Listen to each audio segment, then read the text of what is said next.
শেষ ম্যাচে ব্যাটিং বিপর্যয়, দক্ষিণ আফ্রিকার কাছে ৭৩ রানে পরাজিত ভারত। ভারতীয় এ দল শেষ ওডিআই ম্যাচে দক্ষিণ আফ্রিকা এর কাছে ৭৩ রানে হেরে গেলেও ২-১ ফলে সিরিজ জিতে নেয়। শেষ ম্যাচে দক্ষিণ আফ্রিকার দুই ওপেনার লুয়ান্দ্রে প্রিটোরিয়াস ১২৩ এবং রিভাল্ডো মুনসামি ১০৭ দুর্দান্ত সেঞ্চুরি করেন। তাদের ২৪১ রানের জুটি ম্যাচের মোড় ঘুরিয়ে দেয়। দক্ষিণ আফ্রিকা ৫০ ওভারে তোলে ৩২৫ রান ৬ উইকেটে।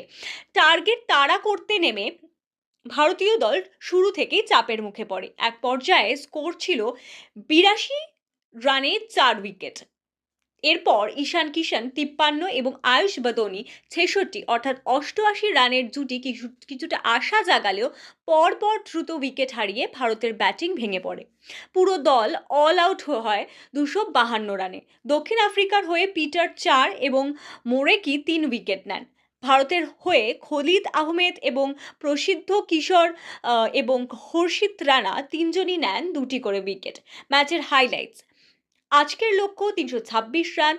দক্ষিণ আফ্রিকার ওপেনার ২৪১ রানের জুটি পুরো ম্যাচের ভিত্তি তৈরি করে।